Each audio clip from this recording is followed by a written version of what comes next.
and my mother has been in bed rest for the last 2 days or something. Now she's a bit better. I mean, we could hear from her voice. Her voice has been like, when you cough, have cough and everything. So yeah, it has been quite stressful that we can't do anything about it. Before we reached the airport, since we couldn't see where we were going, we heard this sound in Meiteilon, "Karai Chakiro," which means "Where are you going?" And I thought it was a mob of. It was very disturbing, I would say, because my family was also part of the victims, and even our house got burned.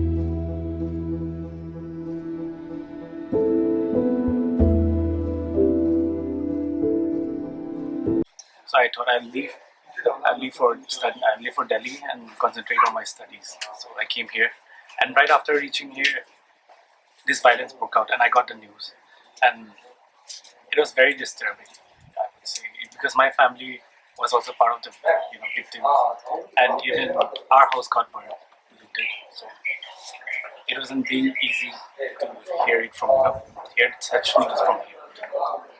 We turn off the lights, and we turn on the fan. We turn on all the lights, and we just stay pin drop silent. And it was very, I don't know how to even say it. It was very scary. We just heard the noise of the fan, and everybody was told to stay silent. Phone were kept on silent so that it doesn't.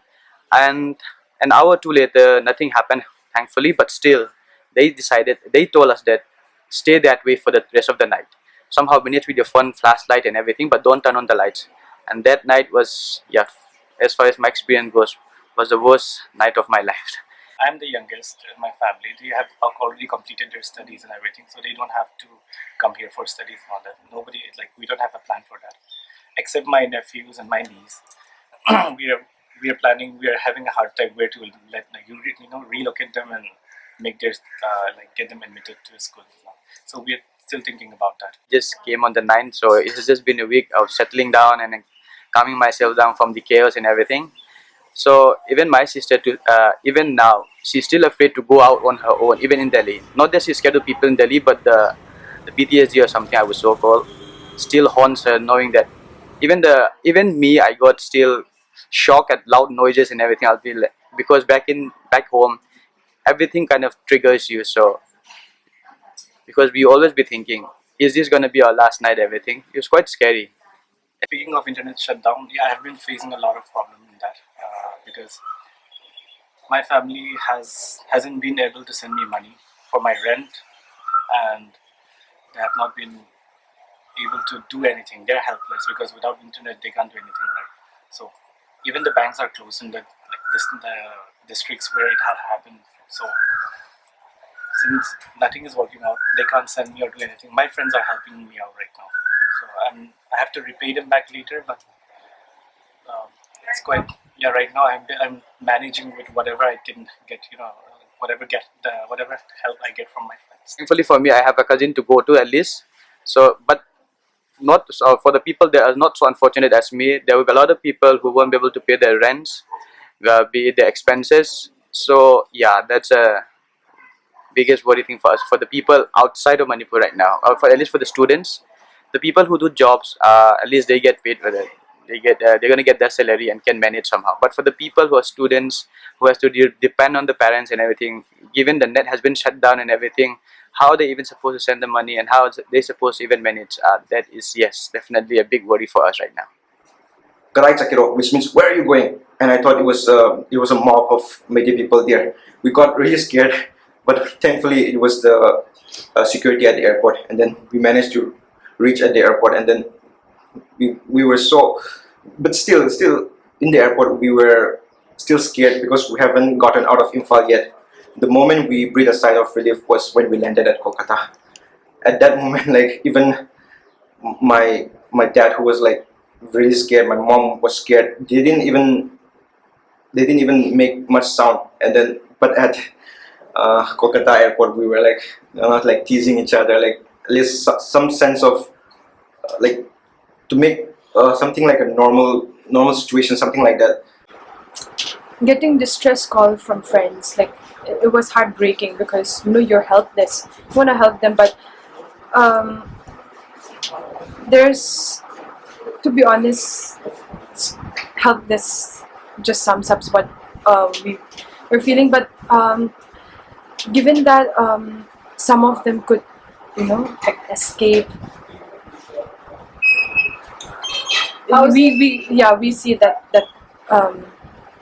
we could do something. Like, for example, there are relief camps being set up here in Delhi as well, um, and we're trying our best to amplify the information that we have, and we're trying to seek help from organization who can provide us maybe ration or waiver of rent, because see, given the gravity of the situation and the psychological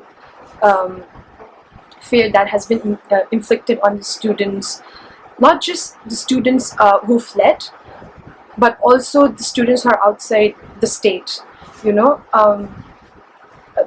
be honest, like our career is at risk right now, because not only are we not able to focus on our studies, we are in constant battle of fear and doubt about what's happening back home, because we cannot say for sure what's going to happen in the coming future as well. And financially, everyone's suffering. It's just been few days, a week maybe, but since our parents are running for their lives themselves, and since they're in hiding, and since internet is banned, there's our only source of income, that is our parents, our family back home, is disturbed. Right now, I think the student community really needs help regarding our finances and psychological support as well. Because my father is also he's retired, and the only one who has a job is my sister, and my brother and me. My brother is preparing for competitive exams, and my sister also. It's been like 11 months that she hasn't received her salary yet. So, but thankfully, like we have my mom's family side who's been very kind and generous in helping us and all. So of course I worry about that thought, like what are we supposed to do. Right now, like it's somehow manageable, but what will happen in the future, like after 1-2 months, like what are we going to do? I have stopped going to classes, to be honest, because I am not because I fear for my security, but also there's this general doubt, general atmosphere of fear that's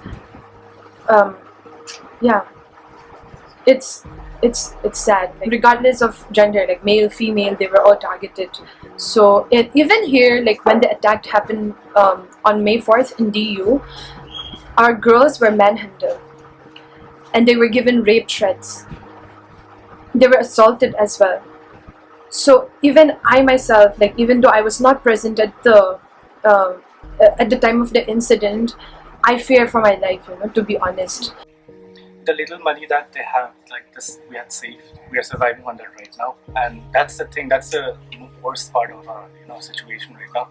Once the saved up money is used, I mean, what can be the solution, or like, what are the other sources of income? And that's been giving me pressure to me.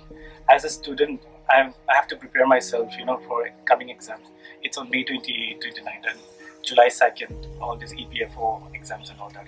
So I can't even concentrate on my studies, or whether to work or studies or support my family. That's the problem that I'm facing right now. And I think it's the problem that everyone is facing, most of the students out here. Because our parents can't earn or do business or do anything anymore, So they don't have any more like income sources. But for some, if you talk about family who has a member who is in government service, of course they can still survive to the salary and all. But in my family, there's no one in government service. So we have been, my sisters, my brother, they have been doing small businesses. They have been running small businesses. That's how we earn income, and that's how we have been surviving. And they've been supporting me from there, back at home. So now, once all the income sources are blocked, everything is blocked. They can't do anything, and their income sources are stopped. So they won't be able to support me further, for long time now. So and I'm actually really worried that how am I going to continue my studies?